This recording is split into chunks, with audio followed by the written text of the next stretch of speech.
December 3ನೇ ತಾರೀಕು ಒಂದು ಐತಿಹಾಸಿಕವಾದ ಕಾರ್ಯಕ್ರಮ, ಅದರಲ್ಲೂ ಸಹ ಅವಿಭಾಜ್ಯ ದಕ್ಷಿಣ ಕನ್ನಡ ಜಿಲ್ಲೆಯಲ್ಲಿ ನಡೆದಾಡಿದಂಥ ಮಹಾನ್ ದಾರ್ಶನಿಕ ಬ್ರಹ್ಮಶ್ರೀ ನಾರಾಯಣ ಗುರು ರವರ ಮತ್ತು ಮಹಾತ್ಮ ಗಾಂಧಿ ಅವರ ಸಂವಾದ 100 ವರ್ಷ ಪೂರ್ಣಗೊಳ್ತಾ ಇದೆ. ಅದರ ಈ ಒಂದು ಸಂದರ್ಭದಲ್ಲಿ ಶಿವಗಿರಿ ಮಠ ವರ್ಕಲ ಮತ್ತು ಬ್ರಹ್ಮಶ್ರೀ ನಾರಾಯಣ ಗುರು ಅಧ್ಯಯನ ಪೀಠದ ಮಂಗಳೂರು ವಿಶ್ವವಿದ್ಯಾನಿಲಯದ ಆಶ್ರಯದಲ್ಲಿ ಶತಮಾನದ ಮಹಾಪ್ರಸ್ಥಾನವನ್ನ ನಾವು ಆಚರಿಸಬೇಕು ಅಂತ ಹೇಳಿ ತೀರ್ಮಾನಿಸಿ ಈಗಾಗಲೇ ಮಂಗಳೂರು ವಿಶ್ವವಿದ್ಯಾನಿಲಯದ ಪ್ರಾಂಗಣದಲ್ಲಿ ಒಂದು ಮಹಾ ಸಭೆಯನ್ನು ಮಾಡಲಿಕ್ಕೆ ನಿರ್ಧರಿಸಿದ್ದೇವೆ.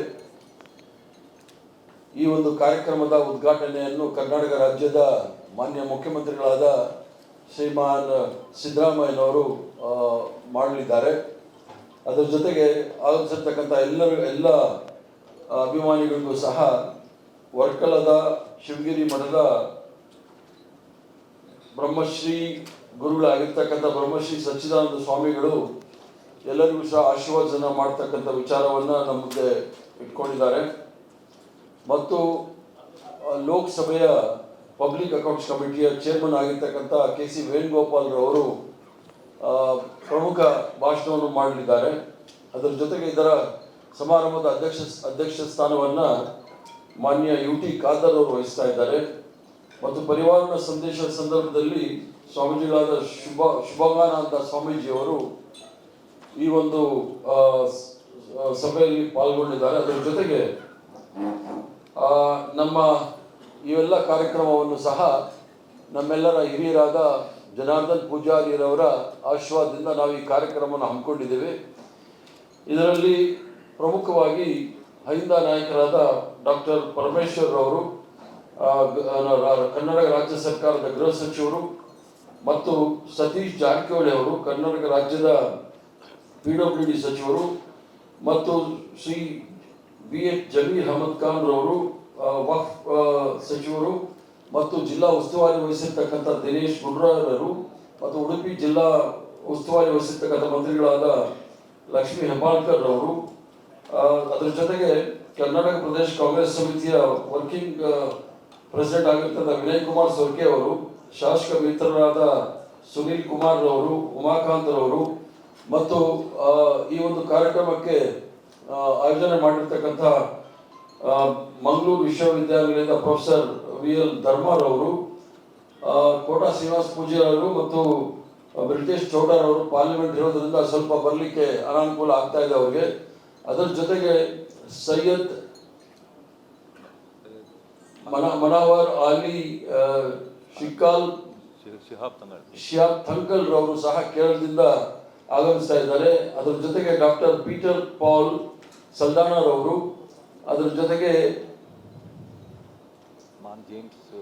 ಜೇಮ್ಸ್ ಕ್ಯಾಟ್ರಿನ್ಸ್ ಮತ್ತು ಬ್ರಹ್ಮಕುಮಾರಿ ವೀಣಾ ಬೆಹನ್ಜಿ, ಅದರ ಜೊತೆಗೆ ಸಂವಾದದ ಮುಖ್ಯ ಭಾಷಣ ಮಾಡ್ತಕ್ಕಂಥ ಗಣೇಶ್ ದೇವಿ ಅವರು, ಅದರ ಜೊತೆಗೆ ಹಲವಾರು ಪ್ರಮುಖರು ಇದರಲ್ಲಿ ಭಾಗವಹಿಸ್ತಾ ಇದ್ದಾರೆ. ಉಡುಪಿ ಜಿಲ್ಲೆ ಮತ್ತು ದಕ್ಷಿಣ ಕನ್ನಡ ಜಿಲ್ಲೆಯ ಎಲ್ಲ ಶಾಸಕ ಮಿತ್ರರು, ವಿಧಾನ ಪರಿಷತ್ತು ಮತ್ತು ವಿಧಾನ ಪರಿಷತ್ ಸಭೆಯ ಸದಸ್ಯರು, ಅದರ ಜೊತೆಗೆ 1 ಗಂಟೆಯಿಂದ 2 ಗಂಟೆಯಿಂದ ಏನು ಒಂದು ಸಂವಾದ ನಡೆಯುತ್ತೆ. ಅದರಲ್ಲಿ ರಿತಾಂಬರ ಸ್ವಾಮಿ ಅವರು ಹಾಗೂ ಮುಖ್ಯ ಅತಿಥಿಯಾಗಿ ಶ್ರೀಮದ್ ಸ್ವಾಮಿ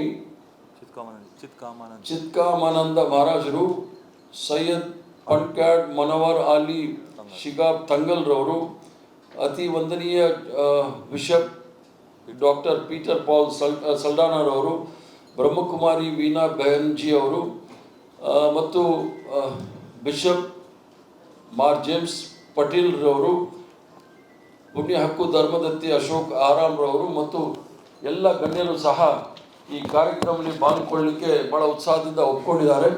ಕಾರ್ಯಕ್ರಮದ ಈಗಾಗಲೇ ಮುಖ್ಯಮಂತ್ರಿಗಳ ಪ್ರವಾಸ ಕಾರ್ಯಕ್ರಮ ಬಂದಿದೆ. ಎಲ್ಲರೂ ಸಹ 11 ಗಂಟೆಗೆ ನಾವು ಕಾರ್ಯಕ್ರಮವನ್ನು ಪ್ರಾರಂಭ ಮಾಡಿ, ಅದರಲ್ಲಿ ಮುಖ್ಯವಾಗಿ ಮೊದಲನೆಯ ಹಂತದಲ್ಲಿ 11ರಿಂದ 1 ಗಂಟೆವರೆಗೂ ಪ್ರಧಾನವಾಗಿ ಮುಖ್ಯಮಂತ್ರಿಗಳ ಉದ್ಘಾಟನಾ ಭಾಷಣ, ತದನಂತರ ನಮ್ಮ ಶಿವಗಿರಿಯ ಮಠಾಧಿಪತಿಗಳಾಗಿರ್ತಕ್ಕಂಥ ಸಚ್ಚಿದಾನಂದ ಸ್ವಾಮೀಜಿಗಳು ನಮ್ಮೆಲ್ಲರೂ ಸಹ ಉದ್ದೇಶಿಸಿ ಮಾತಾಡ್ತಾರೆ. ಇದರ ಮೂಲ ಉದ್ದೇಶ ಇಡೀ ರಾಷ್ಟ್ರದಲ್ಲೇ ಈಗಾಗಲೇ ಪ್ರಧಾನಮಂತ್ರಿಗಳು ಮತ್ತು ರಾಷ್ಟ್ರಪತಿ ದ್ರೌಪದಿ ಮುರ್ಮುರವರು ಸಹ ಈ ಕಾರ್ಯಕ್ರಮದ ಅಂಗವಾಗಿ ಹಲವಾರು ಕಾರ್ಯಕ್ರಮಗಳಿಗೆ ಚಾಲನೆ ನೀಡಿದ್ದಾರೆ. ನಾವು ಕರ್ನಾಟಕ ರಾಜ್ಯದಲ್ಲಿ ಈ ಒಂದು ಮಹಾತ್ಮ ಗಾಂಧಿ ಮತ್ತು ಬ್ರಹ್ಮಶ್ರೀ ನಾರಾಯಣ ಗುರುಗಳ ಈ ಒಂದು 100ನೇ ವರ್ಷದ ಸಂವಾದದ ವಿಚಾರದಲ್ಲಿ ನಾವು ಸಹ ಮಂಗಳೂರು ವಿಶ್ವವಿದ್ಯಾನಿಲಯದ ಮೂಲಕ ಕಾರ್ಯಕ್ರಮವನ್ನು ಹಮ್ಮಿಕೊಂಡಿದ್ದೀವಿ. ಈ ಕಾರ್ಯಕ್ರಮವನ್ನು ಇಡೀ ಕರ್ನಾಟಕ ರಾಜ್ಯದಲ್ಲಿ ಇರ್ತಕ್ಕಂಥ ಎಲ್ಲ ವಿಚಾರದಲ್ಲೂ ಸಹ ಮಾಡಲಿಕ್ಕೆ ಪ್ರಯತ್ನ ಇದೆ. ಯಾಕಂತ ಹೇಳಿದ್ರೆ ದಕ್ಷಿಣ ಕನ್ನಡ ಜಿಲ್ಲೆ ಇತಿಹಾಸವನ್ನು ನೋಡಿದಾಗ ಇದರಲ್ಲಿ ಸ್ವಾಭಿಮಾನ, ಸೌಹಾರ್ದತೆ, ಸಹಬಾಳ್ವೆ ಮತ್ತು ಯಾವುದೇ ಭೇದ ಭಾವ ಇಲ್ಲದೆ ನಾವೆಲ್ಲರೂ ಸಹ ಜೀವನವನ್ನು ನಡೆಸಬೇಕು ಅಂತ ಹೇಳಿ ಮೊಟ್ಟ ಮೊದಲನೆಯ ಪ್ರಯೋಗವನ್ನು ಮಾಡಿರ್ತಕ್ಕಂಥದ್ದು ದಕ್ಷಿಣ ಕನ್ನಡ ಜಿಲ್ಲೆಯಲ್ಲಿ ಮಹಾನ್ ದಾರ್ಶನಿಕರಾಗಿರ್ತಕ್ಕಂಥ ನಾರಾಯಣ ಗುರುಗಳು ಮತ್ತು ಕನಕದಾಸರು. ಇವತ್ತು ಕನಕದಾಸರ ಒಂದು ವಿಚಾರಧಾರೆ ಮತ್ತು ಮಹಾತ್ಮ ನಾರಾಯಣ ಗುರುರವರ ತತ್ವ ಸಿದ್ಧಾಂತಗಳು ಇಡೀ ರಾಷ್ಟ್ರಕ್ಕೆ ಈ ಒಂದು ಕಾಲಘಟ್ಟದಲ್ಲಿ ಬಹಳ ಪ್ರಮುಖವಾಗಿ ಅಗತ್ಯ ಇರೋದ್ರಿಂದ ನಾವು ಅವರ ಈ ಒಂದು ದಕ್ಷಿಣ ಕನ್ನಡ ಜಿಲ್ಲೆಯಲ್ಲಿ ಏನು ಪ್ರಯೋಗ ಮಾಡಿದ್ರು ಅದು ಇಡೀ ಕರ್ನಾಟಕ ರಾಜ್ಯದಲ್ಲಿ ಒಂದು ರೀತಿಯ ಪ್ರಯೋಗ ಅಲ್ಲ, ಅದು ನಾವು ಜನಗಳಿಗೆ ಅರಿವು ಮೂಡಿಸ್ಲಿಕ್ಕಂಥ ಕಾರ್ಯಕ್ರಮವನ್ನು ಹಮ್ಮಿಕೊಳ್ಬೇಕು ಅಂತೇಳಿ ನಾವು ಈ ಒಂದು ಸಂದರ್ಭದಲ್ಲಿ ತೀರ್ಮಾನ ತೆಗೆದುಕೊಂಡಿದ್ದೀವಿ. ಈ ಒಂದು ಕಾರ್ಯಕ್ರಮದ ನಂತರ ಈ ಕಾರ್ಯಕ್ರಮಕ್ಕೆ ಚಾಲನೆಯನ್ನು ನಾವು ನೀಡ್ತೀವಿ. ಮತ್ತೇನಾದರೂ ಪ್ರಶ್ನೆಗಳಿದ್ದರೆ ಅಥವಾ ಉತ್ತರ ಕೇಳ್ಬೋದು, ನಾವು ಆ ಪ್ರಶ್ನೆ ಕೇಳ್ಬೋದು, ನಾವು ಉತ್ತರ ಕೊಡ್ತೇವೆ.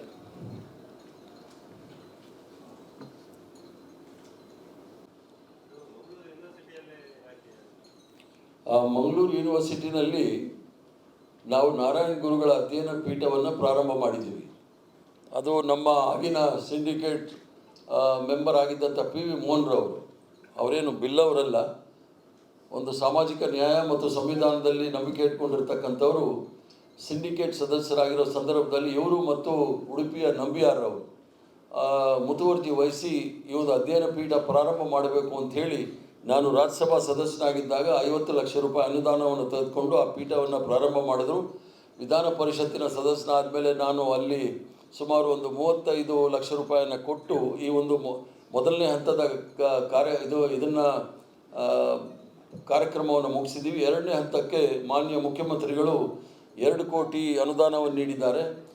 ಸಂಪೂರ್ಣವಾಗಿ ಅದೊಂದು ಅಧ್ಯಯನ ಪೀಠವನ್ನು, ಆಧುನಿಕ ಅಧ್ಯಯನ ಪೀಠವನ್ನು ಪ್ರಾರಂಭ ಮಾಡಲಿಕ್ಕೆ ಅಲ್ಲಿರೋದರಿಂದ ನಾವು ಅದನ್ನು ಮಂಗಳೂರು ಯೂನಿವರ್ಸಿಟಿಯಲ್ಲೇ ನಾವು ಈ ಒಂದು ಕಾರ್ಯಕ್ರಮ ಹಮ್ಮಿಕೊಳ್ಬೇಕು ಅಂಥೇಳಿ ತೀರ್ಮಾನ ತೆಗೆದುಕೊಂಡಿದ್ದೀವಿ. ಮತ್ತು ಮಂಗಳೂರು ಯೂನಿವರ್ಸಿಟಿಯ ಕುಲಪತಿಗಳಾಗಿರ್ತಕ್ಕಂಥ ವೈಸ್ ಚಾನ್ಸಲರ್ ಆಗಿರ್ತಕ್ಕಂಥ ಧರ್ಮರವರು ಎಲ್ಲ ರೀತಿಯಲ್ಲೂ ಸಹ ಸಹಕಾರ ಕೊಟ್ಟು ಕಾರ್ಯಕ್ರಮ ಯಶಸ್ವಿಗೆ ಶ್ರಮಿಸ್ತಾ ಇದ್ದಾರೆ.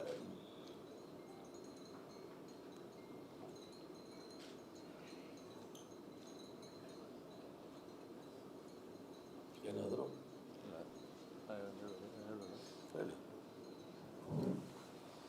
ಪ್ರಾಯಶಃ ನಾಡ್ದು ಡಿಸೆಂಬರ್ 3 ನಡೆಯುವಂಥ ಈ ಅಭೂತಪೂರ್ವ ಅದ್ವಿತೀಯ ಈ ಮಹತ್ ಸಭೆಯು ಒಂದು ವಾಟರ್ ಶೆಡ್ ಮೂಮೆಂಟ್ ನಮ್ಮ 2 ಜಿಲ್ಲೆಯಲ್ಲ, ಕರ್ನಾಟಕದಲ್ಲಿ 100 ವರ್ಷಗಳ ಹಿಂದೆ 1924 ಆವಾಗ ಕೇರಳದಲ್ಲಿ ಬ್ರಹ್ಮಶ್ರೀ ನಾರಾಯಣರು ಮಾಡಿದಂಥ ಆ ಚಳವಳಿ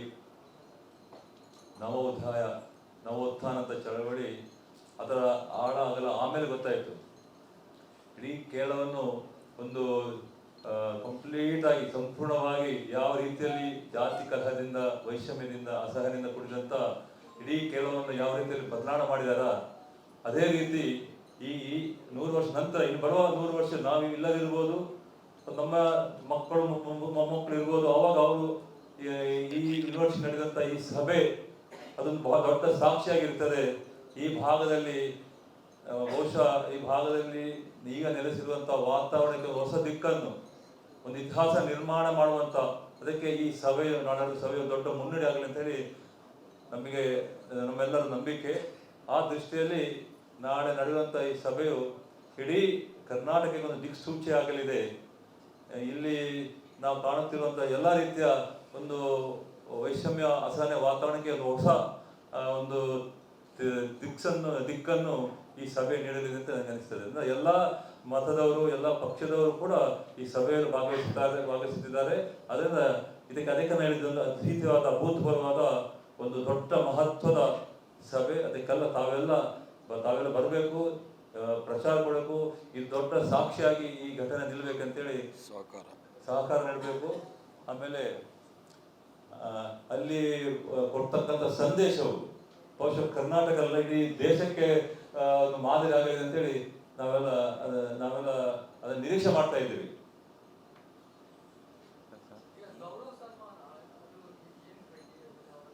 ಗೌರವ ಸನ್ಮಾನ ಪೀಠಾಧಿಪತಿ ಸಚ್ಚಿದಾನಂದ ಸ್ವಾಮಿ ಅವರಿಗೆ.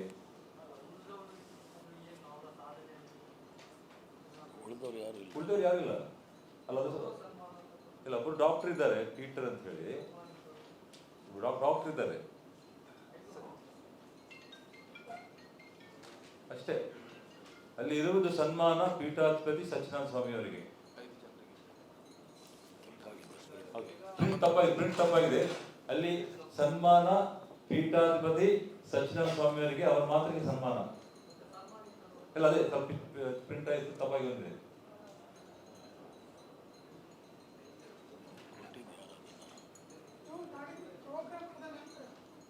ಹೇಗೆ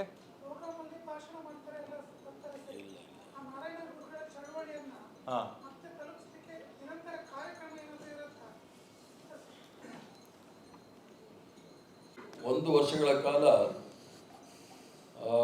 ನಾವು ಈ ಒಂದು ಶತಾಬ್ದಿ ಸಮಾರಂಭದ ಸಂದರ್ಭದಲ್ಲಿ ಎಲ್ಲ ಭಾಗದಲ್ಲೂ ಸಹ, ಕರ್ನಾಟಕ ರಾಜ್ಯದ ಎಲ್ಲ ಜಿಲ್ಲೆಗಳಲ್ಲೂ ಸಹ ಈ ಒಂದು ಮಹಾತ್ಮ ಗಾಂಧಿ ಮತ್ತು ನಾರಾಯಣ ಗುರುಗಳ ಸಂವಾದದ ಸೆಮಿನಾರ್ ಇರ್ಬೋದು ಅಥವಾ ಈ ರೀತಿಯಲ್ಲಿ ಮಾಡಲಿಕ್ಕೆ ಒಂದು ತೀರ್ಮಾನ ತೆಗೆದುಕೊಂಡಿದ್ದೀವಿ. ಎಲ್ಲ ಜಿಲ್ಲೆಗಳಲ್ಲೂ ಸಹ ನಡೆಯುತ್ತೆ.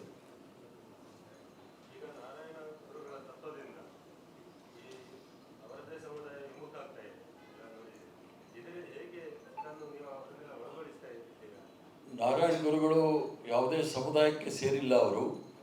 ಅವರ ಸಿದ್ಧಾಂತ ಒಂದೇ ಜಾತಿ, ಒಂದೇ ಧರ್ಮ, ಒಂದೇ ದೇವರು ಅಂತ ಹೇಳಿದವರು. ಎಲ್ಲರೂ ಸಹ ಒಂದೇ. ಅವರಿಗೆ ಅದನ್ನು ಅವರ ಅನುಯಾಯಿಗಳಾಗಿದ್ದಂಥವರು ಕೆಲವರು ದುರ್ಭಾಗ್ಯ, ಮೂಢನಂಬಿಕೆ, ಮೌಢ್ಯಗಳಲ್ಲಿ ಬಲಿಯಾಗಿ ಬೇರೆ ದಾರಿಯನ್ನು ಹಿಡಿದಿದ್ದಾರೆ. ಅವ್ರಿಗೂ ಸಹ ನಾವು ಕಾರ್ಯಕ್ರಮ ಹಮ್ಮಿಕೊಂಡು ಒಂದು ರೀತಿಯ ಜಾಗೃತಿಯನ್ನು ಮೂಡಿಸಲಿಕ್ಕೆ ಪ್ರಯತ್ನವನ್ನು ಮಾಡ್ತೇವೆ. ಯಾವ ರೀತಿ ನಾರಾಯಣ ಗುರುಗಳ ಸಿದ್ಧಾಂತವನ್ನು ನಾವೆಲ್ಲರೂ ಅನುಸರಿಸಬೇಕು ಮತ್ತು ಯಾವ ದಾರಿ ಅವರೆಲ್ಲ ಹಿಡಿದಿದ್ದಾರೆ, ಅದು ನಾರಾಯಣ ಗುರುಗಳ ತತ್ವ ಸಿದ್ಧಾಂತದ ವಿರುದ್ಧವಾಗಿರ್ತಕ್ಕಂಥ ಸಿದ್ಧಾಂತವನ್ನು ಒಪ್ಕೋಬಾರ್ದು ಅಂತ ಹೇಳಿ ಮನವರಿಕೆ ಮಾಡಲಿಕ್ಕೆ ಪ್ರಯತ್ನ ಮಾಡ್ತೇವೆ.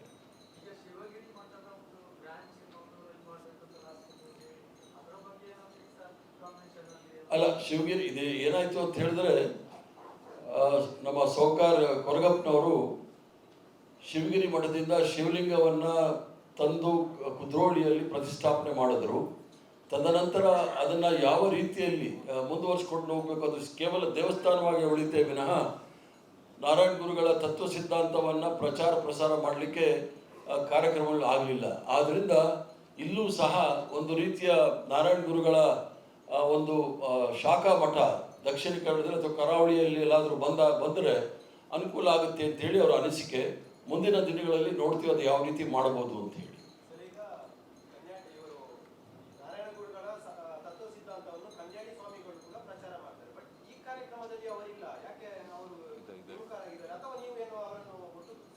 ಈಗ ನಾರಾಯಣ ಕನ್ಯಾಡಿ ಸ್ವಾಮಿ ಅವರು ಅಲ್ಲಿರ್ತಕ್ಕಂಥ ಶ್ರೀರಾಮ ಮಂದಿರ ಅವೆಲ್ಲವೂ ಸಹ ಇದಕ್ಕೆ ಸೇರಿರ್ತಕ್ಕಂಥವ್ರೆ.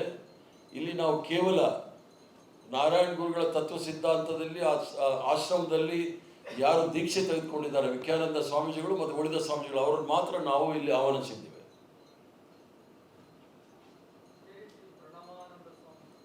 ಅವರು ಗುಲ್ಬರ್ಗಾದಲ್ಲಿರ್ತಕ್ಕಂಥ ಸಿದ್ದೇಶ್ವರ ಸ್ವಾಮಿಯ ಇದರಲ್ಲಿ ದೀಕ್ಷೆ ಇಲ್ಲಿ ನಮ್ಮಲ್ಲಿ 5 ಜನ ಸ್ವಾಮೀಜಿಗಳಿದ್ದಾರೆ. ಒಬ್ಬರು ಪೇಜಾವರ ಮಠದಲ್ಲಿ ದೀಕ್ಷೆ ತೆಗೆದುಕೊಂಡಿರೋರು, ಶಿವಮೊಗ್ಗದಲ್ಲಿ ಇರ್ತಕ್ಕಂಥವರು ನಮ್ಮ ಬಸವ ಸಿದ್ಧಾಂತದಲ್ಲಿ ನಂಬಿಕೆ ಇಟ್ಕೊಂಡಿರ್ತಕ್ಕಂಥವ್ರು, ಪ್ರಣವಾನಂದ ಸ್ವಾಮಿಯವರು ಗುಲ್ಬರ್ಗಾದಲ್ಲಿರ್ತಕ್ಕಂಥ ಸಿದ್ದರಾಮೇಶ್ವರ ಸ್ವಾಮಿ ಮಠದಿಂದ ದೀಕ್ಷೆ ತೆಗೆದುಕೊಂಡಿರೋರು, ಮತ್ತು ನಿಪ್ಪಾಣಿನಲ್ಲೂ ಸಹ ಸ್ವಾಮಿ ಇದ್ದಾರೆ. ಅವರು ಪೇಜಾವರ ಮಠ ಪೇಜಾವರ ಮಠದಿಂದ ದೀಕ್ಷೆ ತೆಗೆದುಕೊಂಡು 5 ಮಠಗಳಲ್ಲಿ ಬೇರೆ ಬೇರೆ ಮಠಗಳಲ್ಲಿ ದೀಕ್ಷೆ ತೆಗೆದುಕೊಂಡಿರ್ತಕ್ಕಂಥವ್ರು ಇದ್ದಾರೆ. ವಿಖ್ಯಾನಂದ ಅವರು ಮಾತ್ರ ಶಿವಗಿರಿಯ ಮಠದಲ್ಲಿ ದೀಕ್ಷೆ ತೆಗೆದುಕೊಂಡಿರ್ತಕ್ಕಂಥದ್ರಿಂದ ಅವರನ್ನು ಮತ್ತು ಶಿವಗಿರಿಯ ಮಠದಲ್ಲಿರ್ತಕ್ಕಂಥ ಸ್ವಾಮೀಜಿಗಳು ಮಾತ್ರ ಆಹ್ವಾನ ಮಾಡಿದ್ದೇವೆ.